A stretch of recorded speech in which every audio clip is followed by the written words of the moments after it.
En el sombrío corredor de la muerte de una prisión estatal en Carolina del Norte, à final de 2004, un hombre languidocia. La sociedad lo había sentenciado mucho antes de que la voz de un juez dictara su veredicto final. Se llamaba Gabriel Ramírez, tenía 35 años y sobre su hombro cargaba el pesado fardo de un pasado marcado por error, violencia y decisión equivocada. Sin embargo, lo que estaba a punto de develar sans su último día no solo desafiaría, sino que pulverizaría todo lo que su guardián, los jueces y hasta el mismo creían saber sobre la justicia, el perdón y el poder inquebrantable de la fe. Gabriel no había nacido entre algodón. Desde que era un niño, su madre, Isabel Duarte, lo levaba de la mano cada domingo a la humilde iglesia del barrio. Isabel, una mujer sencilla, viuda desde joven, apenas lograba subsistir trabajando como costurera. Siempre levaba consigo un pequeño rosario, su cuenta desgastada por incontables oraciones, y una estampa de la Virgen María. Aquella imagen, y arreda y con los bordajado por el tiempo, era el símbolo tangible de una fe que se había transmitido de génération en génération en su familia. Isabel solía repetir la su hijo, con la voz suave pero firme, hijo, cuando todo parezca perdido, recuerda que la Virgen nunca abandona a su hijo. Durant la infancia, esa palabra parecían grabarse a fuego en el corazón de Gabriel. Pero la adolescencia, con su tentación y el llamado implacable de la cal, se encargó de borrarla cruelmente. A los 15 años, se unió a una pandilla local. A los 17, ya había sido detenido 2 veces por robo menor. Y a los 24, en medio de un asalto fallido a una tienda, la tragedia golpeó sin piedad. Un hombre perdió la vida. Gabriel insistió con desesperación que él no había disparado, que solo había estado allí, arrastrado por la implacable presión de su grupo. Pero la policía, sedienta de un culpable, encontró en el archivo expiatorio perfecto. Todas las pruebas, orquestada o genuina, parecían señalarlo. El juicio fue una farsa veloz. La fiscalía lo pintó como un joven sin alma, más allá de toda redención posible. Su defensor publicó, apenas un eco en la sala, tuvo poco tiempo para construir un caso sólido. En menos de 3 meses, el jurado lo declaró culpable de homicidio en primer grado. El juez Richard Coleman, con una voz sévère que resonó en el silencio, pronunció la sentencia más dura. Gabriel Ramírez, este tribunal lo condena a la máxima pena que permite la ley. Isabel, su madre, se desplomó en la sala entre desgarrador grito y lágrima. Desde aquel día, comenzó un ritual sagrado. Cada semana, durant 8 largo años que se sentiront como siglo, Isabel visitaba a su hijo en la prisión, aunque solo podía verlo a través de un cristal frío. Siempre levaba el mismo rosario, siempre rezaba con él, y siempre, con la voz ahogada, le repetía que la Virgen jamais lo abandonaría. Los primeros años en la celda fueron un infierno para Gabriel. Se débatía en un mar de rabia, frustration y una resignación aplastante. No podía probar su inocencia, y el odio hacia quien lo habían acusado injustamente lo consumía como un fuego lento. Sin embargo, poco a poco, algo comenzó a cambiar. La presencia constante de su madre, su palabra de esperanza que se filtraban por las rendijas de su desesperación, y las visitas de un anciano capelán, el padre Esteban O'Neill, empezaron a encender una llama que había estado extinguida desde su niñez. El padre Esteban, un sacerdote irlandés de cabello blanco y mirada bondadosa, no hablaba de condena ni de miedo. Su mensaje era siempre sobre la misericordia infinita y el poder redentor del perdón. Gabriel, solía decirle, Dios conoce la verdad incluso cuando los hombres fallan en encontrarla. Al principio, Gabriel lo escuchaba en silencio, incrédulo, con una barra impenetrable en su corazón. Pero con el paso de los meses, impulsado por una fuerza misteriosa, comenzó a asistir a los oficios religiosos dentro de la prisión. Volvió a recitar el rosario que su madre le había enseñado y, aunque fuera en el más profundo silencio de su alma, empezó a pedir un poco de paz para su corazón atormentado. Fue en el séptimo año de su encierro cuando algo extraordinario ocurrió, un evento que marcaría un anti-indespué en su vida. Una noche, mientras rezaba en su celda, tuvo una visión vivida. Frente a él, apareció una mujer etérea, vestida de blanco y azul, con un rostro sereno y un ojo que transmitían una compasión tan profunda que era imposible de describir. Hijo, le dijo la apparition con una voz dulspero firme, tu madre nunca a dejado de orar por ti. No pierda la fe. La verdad siempre sale a la luz. Gabriel parpadeo y la vision se desvaneció tan misteriosamente como había legado.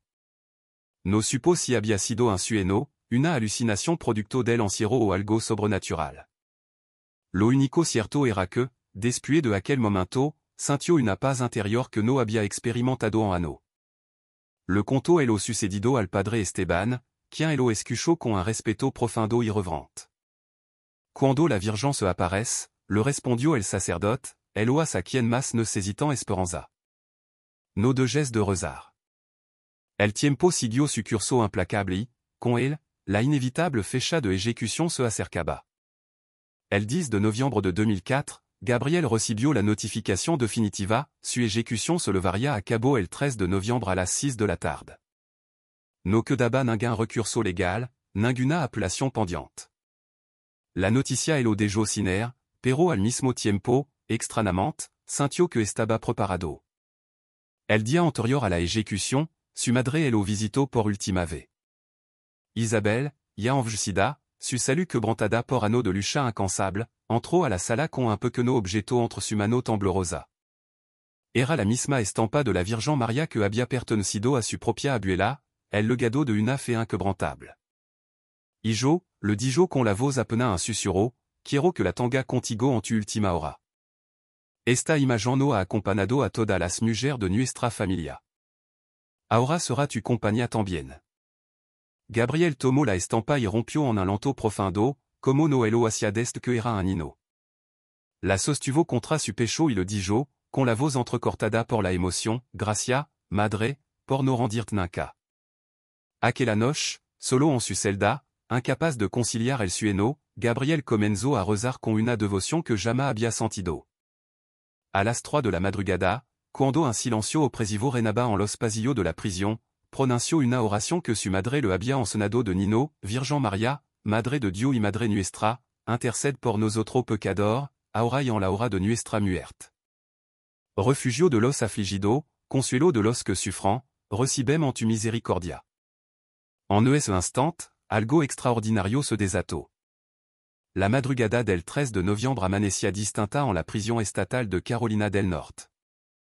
El restaba cargado, denso, como si los muros mismo hubieran absorbido los rezos de Gabriel Ramírez durante la noche. On faltaba hora para la ejecución, pero algo se había roto en la rutina férrea y desalmada del corredor de la muerte. Todo comenzó poco después de las 3 de la mañana. Gabriel, arrodillado en el frío suelo de su celda, apretaba contra su pecho la estampa de la Virgen que su madre le había entregado en su última visita. Rezaba con un fervor quasi febril, sudando, como quien se aferra a la última cuerda en medio de un abismo insondable. Y entonces, ocurrió el lo inesperado. Aquella estampa gastada por los años, con los color desdibujado y los bordes deshilachado, empezó a emitir una luz suave, tibia. Primero casi imperceptible, luego cada vez más clara, hasta llenar la celda de un resplandor dorado, etéreo, que no tenía explicación lógica en este mundo. El primero en notarlo fut Luis Mendoza, el guardián encargado de la ronda nocturna.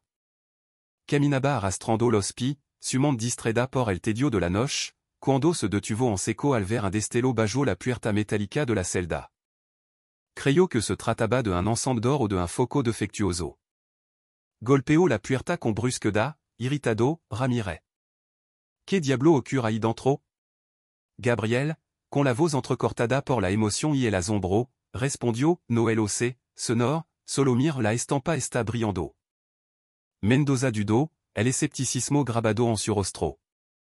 Miró por la ventanilla diminuta y se quedó helado. No había lámpara, ni cable, ni fuego. Solo un hombre arrodillado con una pequeña imagen entre su mano y aquella luz imposible que parecía nacer de un lugar que no pertenecía a este mundo. El guardia, incrédulo y profundamente perturbado, llamó por radio al supervisor nocturno, Robert Chao, quien llegó acompañado de 2 hombres más. Todos presenciaron el mismo, un resplandor divino emanando de una simple estampa. Registraron la celda con una minuciosidad obsesiva, colchón, ropa, libro, hasta las llantas del piso. Nada, absolutamente nada, podia explicar aquel fenomeno. Quando intentaron cubrir la estampa con una bolsa opaca, la luz la atravesó sin esfuerzo, como si el material fuera cristal. El supervisor, nervioso, ordenó informar al alcalde Nathaniel Brox. Est lego pasada las 4 de la manana, visiblement irritado por haber sido despertado. Pero al ver la escena, su semblante autoritario se desvaneció de inmediato. Observó en silencio durant varios minutos y, finalmente, con una voz tensa, ordenó, traigan al capelán. Nadie toca esa estampa sin mi autorización y hasta nuevo aviso. Quiero silencio absoluto sobre lo que ocurre aquí. El padre Esteban O'Neill fut conducido al corredor. Apena puso un pifrant a la celda, se arrodilló con un respeto reverent. Oro en voz baja y luego se volvió hacia el alcalde. No puedo dar una explicación científica, señor Brox, dijo con calma, pero se reconoce cuando la fe se manifiesta. Este hombre no está solo en esta celda. El alcalde, aunque escéptico en lo más profundo de su ser, permitió que Gabriel continuara rezando. Pero la noticia, como era de esperar, no tardó en filtrarse. Para la hora del desayuno, el rumor corría como un reguero de pólvora por toda la prisión.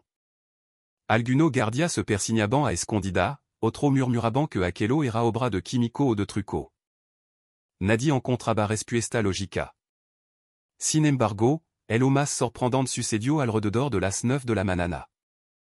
Uno de los oficiales más antiguos, Héctor Walla, un hombre endurcido por décadas de servicio y conocido por su dureza implacable con los reclusos, pidió acercarse a la celda.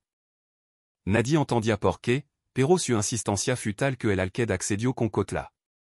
Cuando Walla se detuvo frente a Gabriel, él lo miró a los ojos y, sin previo aviso, se desplomó de rodilla. Su hombro temblaba, y de su boca brotó un solozo profundo, el lento contenido de un hombre que había cargado demasiado tiempo con un peso insoportable. No puedo más, dijo con la voz quebrada. No puedo seguir ocultándolo. Todo quedaron paralizado. El alcalde, confundido, preguntó, ocultar? ¿Qué está haciendo, guardia? El guardia levantó la cabeza, su rostro empapado en lágrima, la vergüenza y el alivio mezclado. Yo mentí en el juicio, confesó. Declaré contra este hombre. Fui presionado para señalarlo como culpable, pero no fui él, no fui Ramírez. El silencio que siguió fut absoluto, tan denso que casi se podía cortar. Los otros oficiales se miraron uno a otro, incrédulo. Mendoza se aferró a su porra como si necesitara algo firme en medio de aquel torbellino de revelación. El padre Esteban cerró los ojos y susurró, la verdad siempre sale a la luz. El alcalde, pálido como la cera, dio un paso adelante. Se da cuenta de lo que está diciendo, voilà? Está confesando perjurio ante testigo. Lo sé, respondió el guardia, su voz ahora más firme. Prefiero enfrentar la cárcel antes que cargar un día más con la condena de un inocente.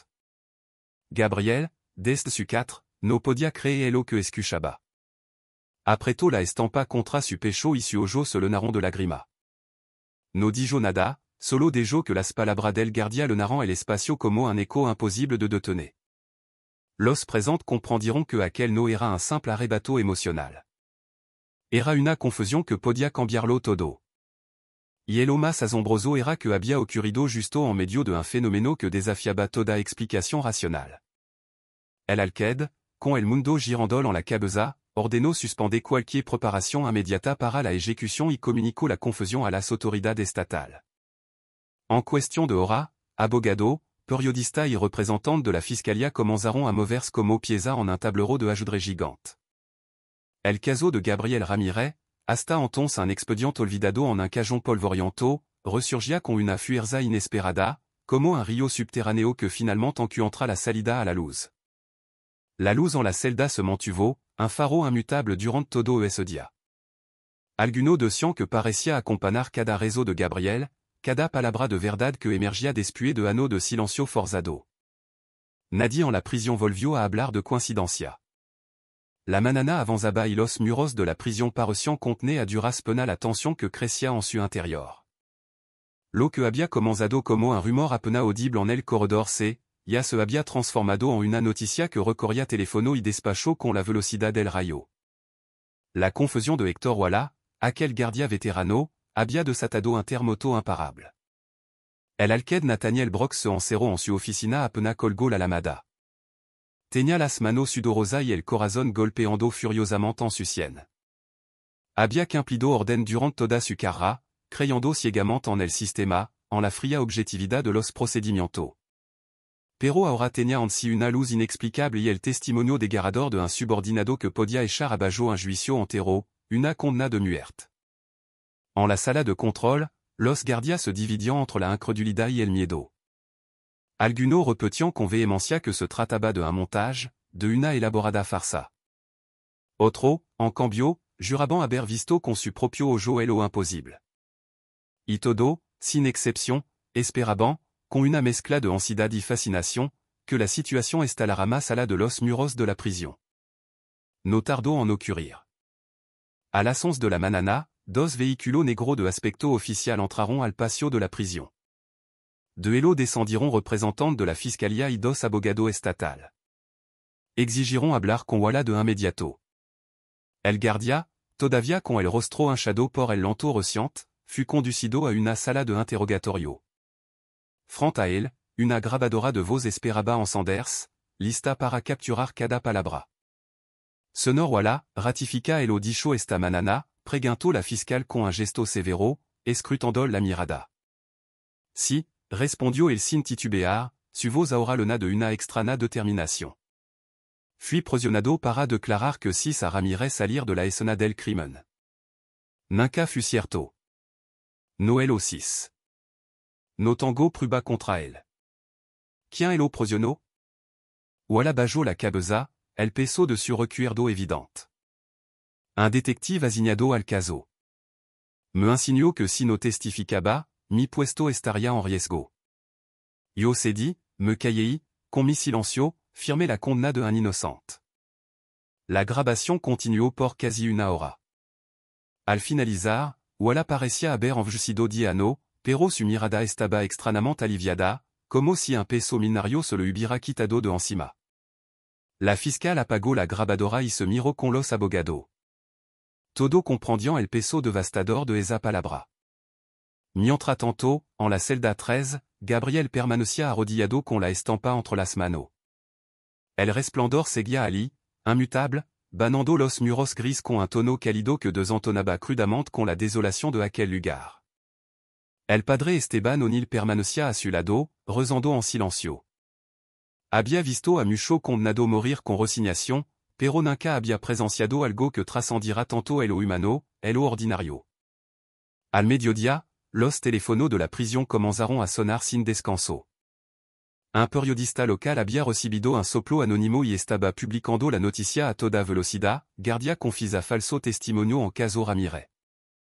Milagro en prisión desata polémica. En cuestión de minutos, radio y canal regional replicaban la información, alimentando la voragine.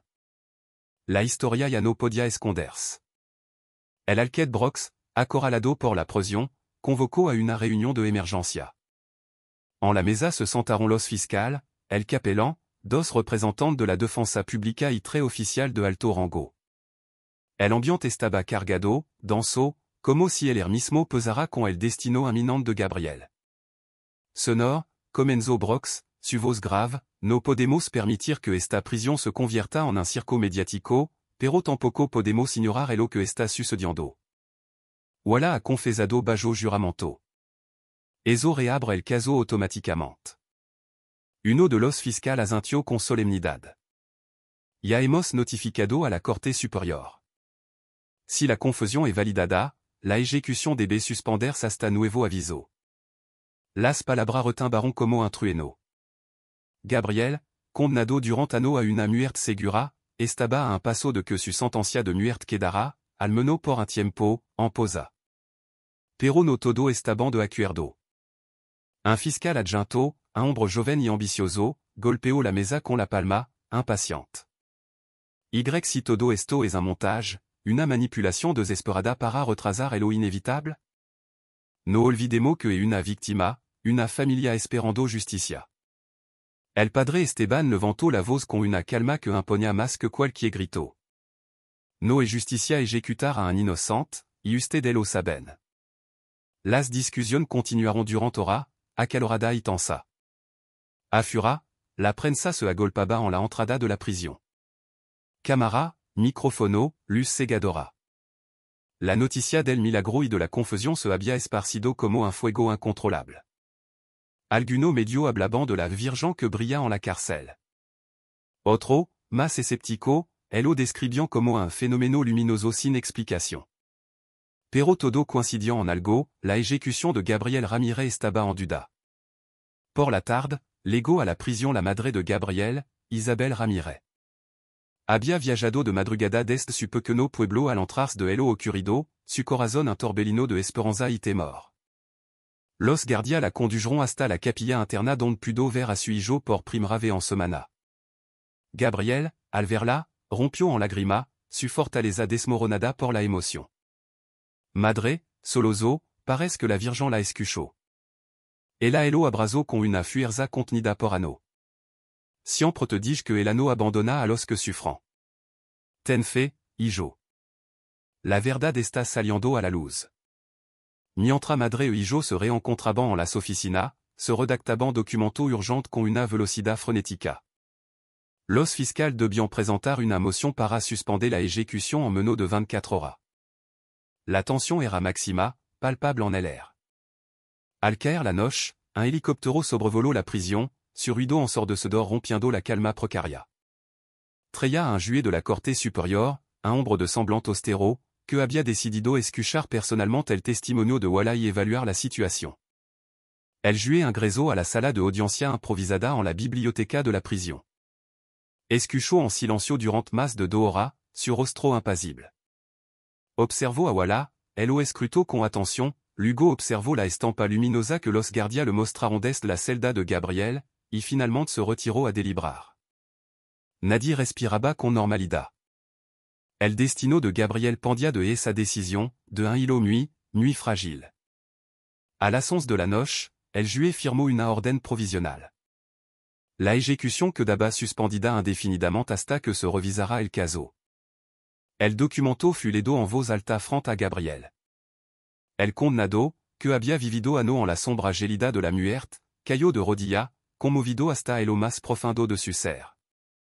Levantó la estampa y murmuró, las lágrimas banando su rostro, gracia, madre, no me dejaste solo. El resplandor, por primera vez en todo el día, pareció intensificarse, vibrar con una energía renovada. Los guardias que estaban presentes juraron que, durant uno segundo eterno, la celda entra se leno de una luz tan fuerte que ninguno pudo mirar directamente, y luego, de repente, se apagó. Gabriel quedó en silencio, abrazado a su madre, el milagro grabado para siempre en su memoria. Los presentes sabían que lo que acababan de vivir no sería olvidado jamais. La noticia de la suspension de la ejecución se propagó como pólvora por todo el estado y más allá. En las radio matutina, en los noticieros de medianoche y en los periódicos de la mañana siguiente, el nombre de Gabriel Ramírez ocupaba los titulares, escrito en letra de molde. Uno hablaban del milagro de la Virgen en la prisión, otro lo denunciaban como un órgano oportunista para evadir la justicia. La sociedad entra se dividía entre creyentes y escépticos, entre quien veían en Gabriel un martyr de la injusticia y quien lo seguían considerando un criminal, un asesino. En la prisión, el ambiente se volvió irrespirable, denso de rumors y tension. El alcalde Nathaniel Brox recibió orden directa del gobernador, máxima discreción, control absoluto de la prensa, cero filtración adicional. Pero aquello era imposible. Demasiado ojo habían visto la luz en la celda. Demasiado oado habían escuchado la confusión desgarradora de Walla. Las llamadas telefónicas no cesaban. Periodista embriento de exclusiva, organización de derecho humano, abogado independiente y hasta líder religioso pedían acceso a Gabriel, cada uno con su propia agenda. El gobernador, presionado hasta el límite, autorizó la creación de una comisión especial para reabrir el caso. En esa comisión, compleja y multifacética, estarían fiscal, jueces, defensor y también un representante de la Iglesia. El proceso, anticipaban todo, prometia ser largo ileno de obstaculo insalvable. Mientra tanto, Gabriel permanecia en la misma celda, aunque como un condado en cuenta regresiva hacia la muerte, sino como el epicentro de un huracán judicial y espiritual. Pasaba hora rezando, recibiendo visita esporádica de su madre Isabel y del padre Esteban. Cada encuentro estaba cargado de una emoción palpable, casi dolorosa. Isabel, aunque visiblement agotada por la lucha, irradiaba una fuerza tranquila, una serenidad que parecía haber esperado este momento durant ano. Pero no todo celebraban el giro de los acontecimientos. En un despacho de la fiscalia, alguno funcionario discussion en voz baja, con expresión sombría, como contenait el escándalo creciente. Había demasiado interés en jugo, carra politica en riesgo, reputación policial que podrían desmoronarse, expedient que, bajo una revisión profunda, no resistirian el escrutinio. El fiscal adjunto, que diant había mostrado su profunda desconfianza, estaba convencido de que si se demostraba la inocencia de Gabriel, mucha figura caerían en desgracia. Necesitamos prueba que cierran el caso de una vez por toda, dijo con una frialdad escalofriante, o el reabrimo y dejamos que el sistema entero se desplome. En paralelo, los abogados defensor, lidrado por el joven y brillante Alejandro Torres, comenzaron a revisar cada detalle del juicio de hacia 8 años, buscando grita en el muro de la condena. Descubriron inconsistencia flagrante en los testimonios, prueba misteriosamente extraviada y contradicciones inexplicables en los informes forenses. Todo apuntaba a que el proceso había estado manipulado desde el inicio. Lo que al principio parecía una simple confusión aislada de un guardia atormentado, ahora amenazaba con destapar una red de corrupción mucho más amplia y profunda. En la prisión, la tensión se reflejaba incluso en el comportamiento de los guardias. Algunos se mostraban conmovidos y trataban a Gabriel con un respeto inusual, casi reverencial. Otro, incómodo con la posibilidad de que hubieran custodiado a un inocente, el lo miraban con una mezcla de vergüenza, hostilidad y desprecio mal disimulado. Luis Mendoza, el primer guardia que había presenciado la luz en la celda, se debatía en silencio. Por las noches, el sueno lo eludia. Aquel resplandor lo perseguía como una pregunta sin respuesta, un écho de lo inexplicable. Un viernes por la tarde, mientras la prensa acampaba con voracidad frente a la prisión, se organizó una audiencia preliminar en el tribunal del condado. Walla fut escoltado hasta la sala, abarrotada de cámara, micrófono y un murmullo constant de expectación. Tomó asiento frente al juez y volvió a repetir su confusión, esta vez la nación entra, con una voz cargada de arrepentimiento. Menti en el juicio. Declaré en contra de Gabriel Ramírez, aunque jamais el aussi sans el lugar del crimen. Me arrepiento profundamente. El silencio que siguió fut en ensordecedor, roto solo por el clic de las cámaras y el sonido de las plumas sobre el papel. Las palabras de Walla se propagaron como un écho que atravesó pantalla y radio, estremeciendo los cimientos de la credibilidad judicial. En los rostros del público se dibujaban lágrimas, incredulidad o una rabia contenida. Mientras tanto, en su celda, Gabriel escuchaba las noticias por una pequeña radio autorizada. Cerró los ojos y murmuró una oración de gratitud, un agradecimiento silencioso por el giro del destino. Sabía que on estaba el jour de la libertad, pero por primera vez en mucho ano, podía imaginar un futuro distinto al de la inyección letal. Sin embargo, la batalla apenas comenzaba. Detrás de las paredes del tribunal, alguno fiscal buscaban desesperadamente desacreditar a Walla. Indagaron en su pasado, en su historial médico, incluso en su deuda personal, buscando cualquier grieta que pudiera invalidar su testimonio. Querían demostrar que era un hombre inestable, incapaz de sostener su versión. La defensa, por su parte, trabajaba contra reloj para recopilar pruebas que respaldaran la inocencia de Gabriel. El padre Esteban fut citado para declarar sobre la luz en la celda. Ante el juez, relató que había visto con su propio ojo el fenómeno, sin rastro de duda en su voz. No fut una ilusión ni un truco. Esa luz no envolvió a todo. Y el lo más importante ocurrió en el momento exacto en que la verdad comenzó a salir a flote. El juez escuchó en silencio, sin emitir juicio, pero su ojo reflejaba una inquietud creciente. Era consciente de que el caso Ramírez había traspasado el ámbito meramente legal. Era un phénoméno social, et spiritual y politico, un crisol donde se cocinaba el destino de Mucho. En las calles, las manifestaciones se multiplicaban.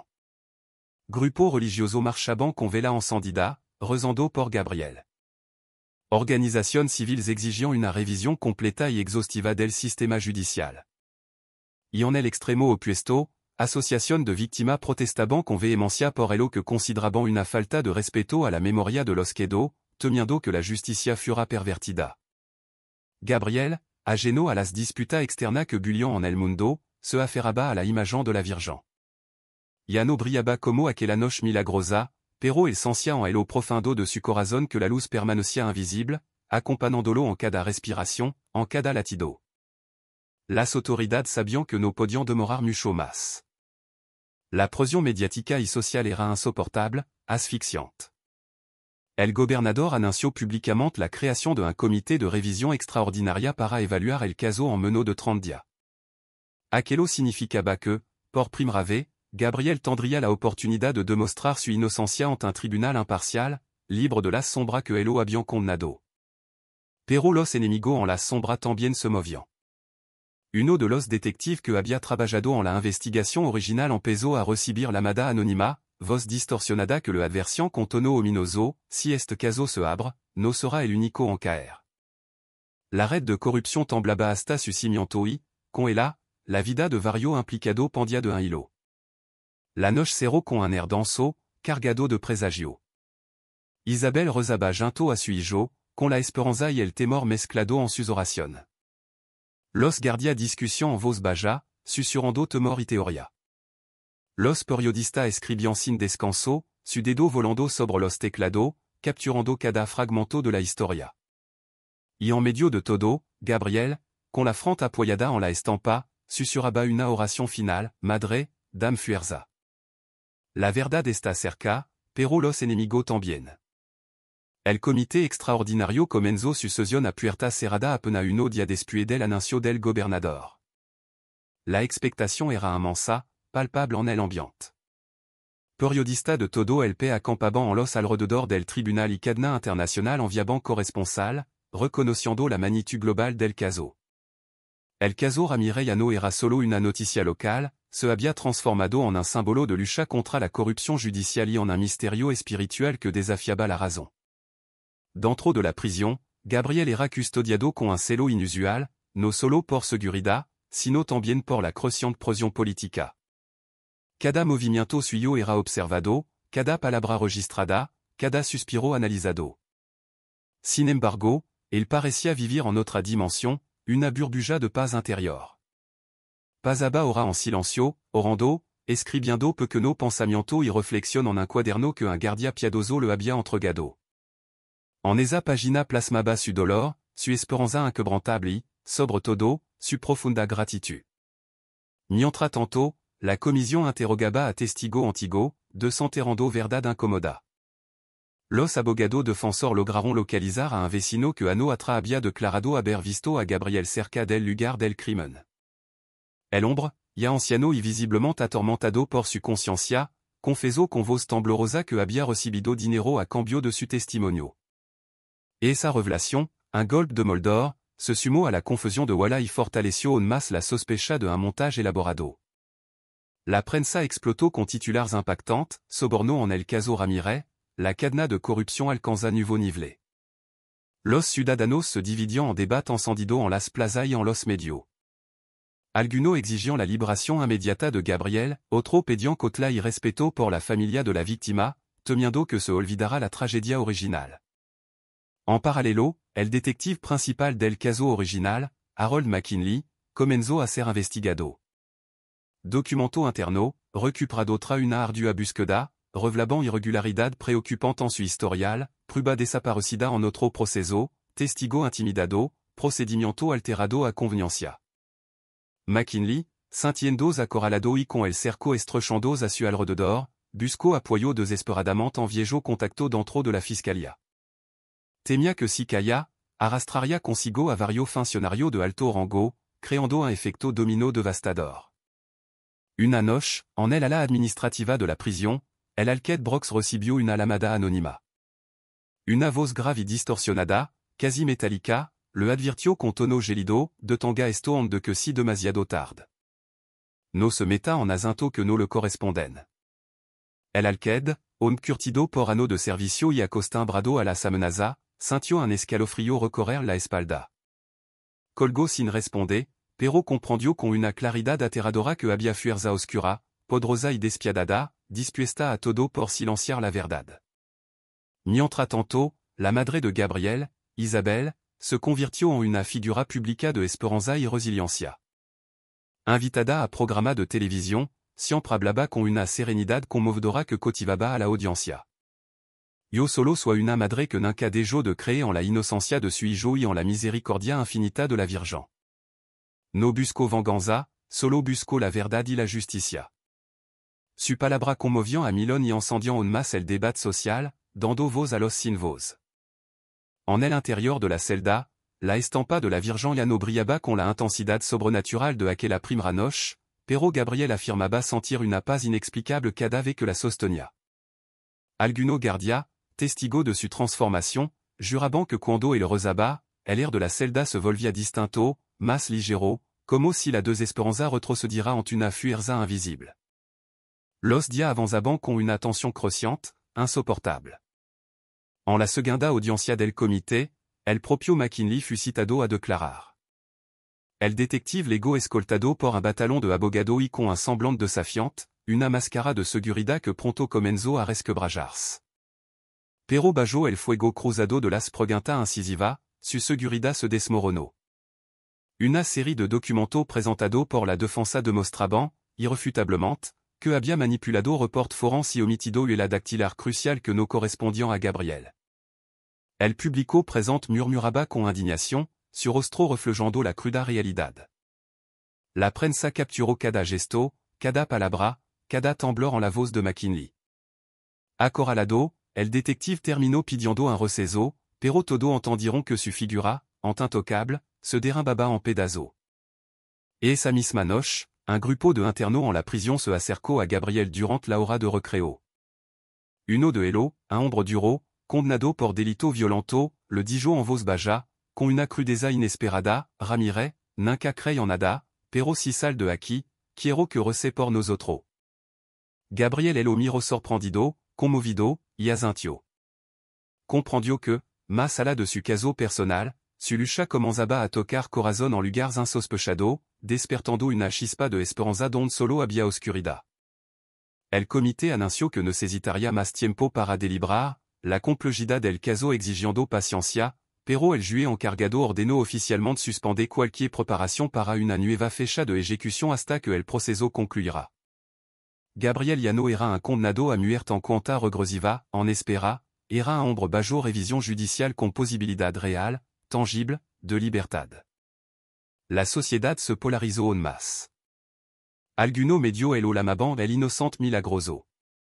Otro lo acusaban de ser un falso martyr, una farsa cuidadosamente orquestada. Pero inevitablement, su nombre se había convertido en bandera, en un estandarte de diversa cosa. Iglesias entra organizaban vigilia por él, mientras grupo político se enfrentaban sobre las falas endémicas del sistema judicial. En la prisión, la tensión llegó a un punto máximo cuando un guardia descubrió un sobre anónimo en la sala de control. Dentro había foto de Isabel Ramirez tomada a escondida y una nota escalofriante, si esto sigue, ella pagará las consecuencias. La amenaza fut inmediatamente comunicada al alcalde y luego a las autoridades estatales. Isabel fut trasladada a un lugar seguro, aunque la, con lágrima en los ojos pero la voz firme, insistia en que no tenía miedo. Si intentant calarno, dijo con una determinación férrea, et porque la verdad está a punto de salir. El caso Ramirez Llano era solo la historia de un hombre acusado injustamente. Se había convertido en un espejo donde se reflejaban, con cruda honestidad, la corrupción endémica, la fe inquebrantable, el miedo paralizante y la esperanza renacida de toda una nación. Y en medio de ese torbellino, Gabriel seguía firme, immutable, aferrado a su estampa, convencido de que no era el quien sostenía la imagen, sino la Virgen quien lo sostenía a él, dando fuerza en medio de la adversidad. La tensión alcanzaba niveles insoportables. Cada jornada traía consigo una nueva revelación, un nuevo giro o una amenaza más siniestra, tejiendo una red de intriga y peligro. Lo que en un principio parecía un simple caso judicial, ahora se había convertido en una batalla de dimensiones imprévisibles, donde la fe, la verdad y la corruption chocaban sin trega. En la prisión, el alcalde Nathaniel Brox redobló la seguridad alrededor de Gabriel Ramirez, sintiendo la presión asfixiante.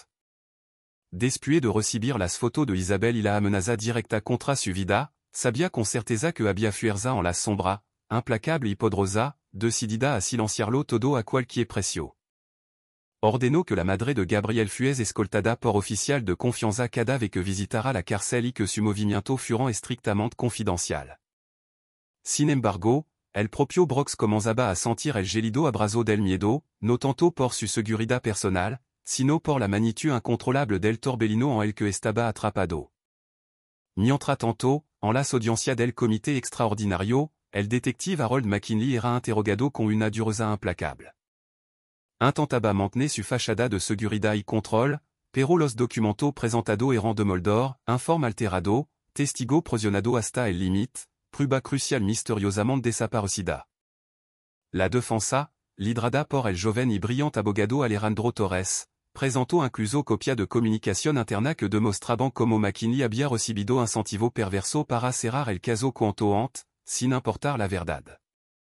El escándalo se amplificó, resonando en cada rincón del país.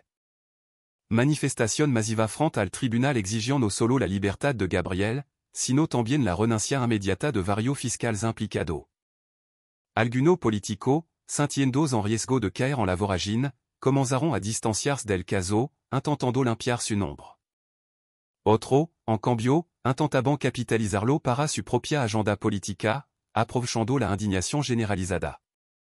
Pero mientras el mundo exterior se agitaba con furia, Gabriel se mantenía sereno, una isla de calma en medio de la tormenta. En su celda continuaba orando, con una paz que parecía inquebrantable, como si el bullicio ensordecedor del plantano pudiera penetrar aquella paredes fría. La estampa de la Virgen no había vuelto a brillar con la intensidad sobrenatural de la primera noche, pero quien lo visitaban aseguraban que su sola presencia irradiaba una profunda paz. El padre Esteban, al salir de cada encuentro, repetía lo mismo, conmovido, este hombre no irradia desesperación, irradia esperanza. Sin embargo, la calma de Gabriel no era compartida por todo.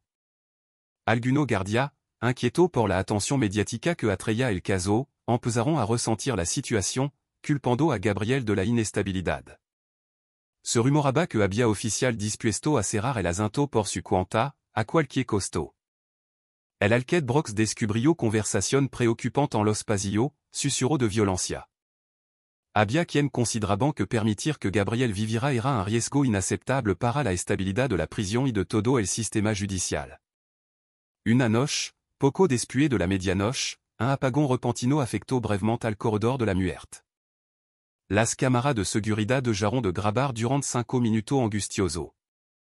Cuando la electricidad volvió, Mendoza, el guardia que había visto la luz aquella primera vez, notó algo extraño, escalofriante. La puerta de la celda de Gabriel presentaba señal clara de haber sido manipulada. Informó de inmediato al alcalde, quien comprendió con horror que alguien había intentado entrar en secreto, quizá para eliminar pruebas, peor aún, para eliminar a Gabriel mismo. El suceso encendió toda las alarmas. Se iniciaron investigación interna exhaustiva, pero los culpables nunca fueron identificados, esfumados en la sombra. El incident, le jeu de acalar la situación, alimentó en más las sospechas de que existía una red organizada, poderosa y despiadada, dispuesta a cualquier cosa para evitar que la verdad saliera a la luz. Al día siguiente, durante la audiencia, se presentó una nueva pieza de evidencia, una que lo cambiaría todo, un informe forense que había permanecido oculto durante 8 largos años. Fue hallado por casualidad, perdido en un archivo olvidado del condado. En él se demostraba, de manera irrefutable, que la suela dactilar alada en la escena del crimen no coincidían con Gabriel, sino con un sujeto que jamais había sido investigado, Samuel Grieve, un delincuente habitual con vínculo oscuro con el narcotráfico. El impacto fut devastador, un golpe al corazón del caso. La prensa difundió de inmediato el nombre de Grievi, en cuestión de hora, se reveló que el hombre había muerto en un tiroteo a Noatra. La pregunta surgia inevitable, degaradora, porque nunca se lo investigo? Porque se prefirió incriminar a un joven pobre como Gabriel, desechable para el sistema, en lugar de seguir la pista real, la que le vaba al verdadero culpable? En las calles, la indignación creció como una ola gigante, arroladora. Iglesias le Naban Plaza entra con vigilia multitudinaria, suivela brillando en la oscuridad. Activista exigiant una revisión nacional de todo los casos de pena de muerte, temiendo que Gabriel fuera solo la punta del iceberg de una injusticia sistémica. Gabriel se había convertido en símbolo de todo aquello que en silencio habían sido condenado sin prueba sólida, sin una voz. Pero no todo era esperanza. Esa misma tarde, el abogado Torres recibió una llamada anónima, la voz fría y mecánica, diga la su cliente que deje de rezar. La Virgen no podrá salvarlo si seguimos cavando demasiado hondo. Torres, aunque acostumbrado a las amenazas, sintió que esta vez era distinto. El tono de la voz, seco y calculado, le hizo comprender que estaban enfrentando a enemigo con poder real, con la capacidad de hacer daño. Mientras tanto, Isabel rezaba de rodillas en la pequeña capilla de la prisión, su rostro surcado por las lágrimas. Su voz temblaba, pero su palabra eran firme como roca. Madre Santísima, protege a mi hijo. Si tu luz elo eligio, no elo abandona ahora. Esa noche, Gabriel tuvo un sueño extraño, vivido. Se vio caminando en un pasillo oscuro, interminable, rodeado de voz fantasmal que elo acusaban sin piedad. En medio de la penumbra, apareció la figura luminosa de la Virgen, que le tendió la mano con ternura y le dijo con una voz que era música para su alma, la verdad siempre encuentra su camino. No tema, hijo mío. Despertó con lágrima en los ojos, convencido de que aquello no era solo un sueño, sino una confirmación. Y aunque la celda seguía siendo la misma, fría y oscura, en su interior se sentía cada vez más libre. El comité extraordinario anunció que en 2 semanas emitiría un veredicto preliminar, la fecha limite acercando implacablement.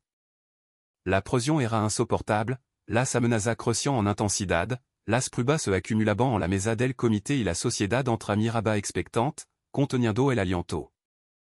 Gabriel comprendía que su vida pendía de un hilo muy fragile, pero también sabía que no estaba solo, la fe inquebrantable de su madre, la valentía moral de Walla, el trabajo incansable de su abogado y aquella misteriosa luz que había iluminado su celda eran señal inequívoca de que la verdad, por fin, se acercaba. Y mientras tanto, en la sombra más profunda, su enemigo preparaba un último movimiento desesperado, el asalto final. Las 2 semanas que siguieron fueron un torbellino de tensión y expectativa. La sociedad entra aguardaba, con el corazón en impuno, el veredicto del comité extraordinario. Las calles frente al tribunal se lenaban cada día de manifestantes, uno con vela encendida y rezo ferviente, otro con pancarta que exigian justicia para la víctima del crimen original. El caso Ramírez había dejado de ser un expediente aislado, era ya una herida abierta en la conciencia del P, un símbolo de lo que podía salir mal. En la prisión, Gabriel vivía cada día como si fuera un regalo inmerecido, una segunda oportunidad. Aunque sabía que los enemigos en la sombra no habían desistido, se aferraba a la paz que le daba la oración, un escudo contra el caos. Escribía carta a su madre, a los abogados y hasta a alguno recluso que le pedían palabra de aliento, un rayo de esperanza. Para todo, repetía la misma frase, convertida en un mantra, la verdad tiene un camino y, aunque intentant enterrarla, siempre encuentra la forma de salir a la luz. La noche previa a la audiencia final, el alcalde Brox recibió un informe alarmante, un escalofriant aviso. Se había detectado un plan para atentar contra Gabriel durante su traslado al tribunal. Un grupo de individuos vinculado a antiguo contacto del detective McKinley había sobornado a un guardia para facilitar el ataque. Brox, con el rostro endurcido por la preocupación y la adrenalina, tomó una decisión drástica, ordenó un cambio de ruta de último minuto y escoltó personalmente el convoi que levaba a Gabriel, su vida en jugo. La operación fut tensa, cada kilómetro una eternidad de nervio. Dos camionetas negras siguieron al convoi durant varios kilómetros, sombra acechant en la oscuridad, pero al notar la fuerte escolta, desistieron. Brox comprendió con una claridad gelida que habían estado a un paso de una tragedia que habría ensombrecido para siempre este caso. Al día siguiente, la sala del tribunal estaba abarrotada, la expectación a punto de estallar. Cámara, periodista, abogado y representante religioso aguardaban en silencio, un denso velo de anticipation. Gabriel entró con grillette, pero erguido, su mirada serena y firme. En la primera fila, Isabel le sonrió con lágrima en los ojos, una madre que nunca había perdido la fe. El juez principal del comité tomó la palabra, su voz resonando en el silencio reverente. Después de analizar toda las pruebas, testimonio y nueva evidencia presentada, este comité conclut que la condena de Gabriel Ramírez carece de validez legal. Las inconsistencias son irreparables, los testimonios fueron manipulados y las pruebas originales adulteradas. Por el lo tanto, este tribunal déclara la annulation de la sentencia de muerte y ordonna la liberación inmediata del acusado. Un murmullo ensordecedor recorrió la sala. Algunos aplaudiront con jubilo débordante, otros se cubriront el rostro, incapaz de asimilar lo que escuchaban, la magnitud del giro del destino. Isabel corrió hacia su hijo y lo abrazó con una fuerza contenida por ano, un torrent de amor y alivio. Gabriel, temblando de emoción, levantó la estampa de la Virgen y murmuró, con la voz ahogada por las lágrimas, Gracia, madre. La verdad venció. Los periodistas transmitieron la escena en directo, en vivo y en directo. Millones de personas fueron testigos del momento en que un hombre condenado a morir recuperaba la vida gracias a la fe inquebrantable, a la perseverancia incansable y al courage de quienes se negaron a calar ante la injusticia. Pero la historia no terminó allí. Semana después, varios fiscal y el detective McKinley fueron acusados formalmente de manipulación de pruebas, soborno y perjurio. El escándalo sacudió los cimientos del sistema judicial del Estado. Políticos que habían permanecido en silencio, complices por omisión, se vieron obligados a reconocer la magnitud del error, la cruda realidad de la corrupción. El nombre de Gabriel Ramírez se convirtió en emblema de la lucha contra la injusticia, un faro de esperanza. En su pueblo natal, la gente lo recibió con flor, rezo y lágrima de alegría. Gabriel, sin embargo, rechazó ser tratado como un héroe, su humildad intacta. Su voz serena dijo a la multitud que lo aclamaba, no soit más que un hombre al que la verdad alcanzó, al que la justicia encontró. Si algo debo agradecer, et a mi madre que nunca dejó de rezar, y a la Virgen que iluminó mi celda cuando todo era oscuridad. Con el tiempo, Gabriel dedicó su vida a ayudar a otro preso injustamente condenado. Findo, junto a su abogado y un equipo de voluntario comprometido, una organización dedicada a revisar caso dudoso, a dar voz a los silenciados. Mucho el lamaban el hombre del milagro, pero el siempre insistía en que el verdadero milagro había sido la valentía de quien eligieron decir la verdad, on riesgo de perderlo todo, de sufrir las consecuencias. Isabel, ya anciana, pero con una mirada de paz, el lo acompañaba en silencio en mucho de esos viajes, su fe nunca se debilitó, sino que se fortaleció con cada acto de justicia. Cuando alguien le preguntaba cómo había soportado tanto ano de dolor, respondía con una sonrisa sencilla, llena de sabiduría, una madre nunca abandona a su hijo, y la Virgen nunca abandona a los hijos que sufran. En las noches tranquilas de su libertad, Gabriel volvía a abrir el cuaderno donde había escrito pensamiento, susurro de esperanza, durant su día en prisión. En una de las primeras páginas había dejado una frase que parecía anticiparlo todo, una profecía de su destino, el resplandor que una ve iluminó mi celda no fut para mí solo, sino para que la verdad alumbrara a todos los que vivan en la sombra. Y así, el hombre que un día aguardaba su ejecución se convirtió en símbolo de esperanza, prueba viviente de que la fe y la verdad, aun tardant en lugar, puden derrotar incluso a las tinieblas más densas.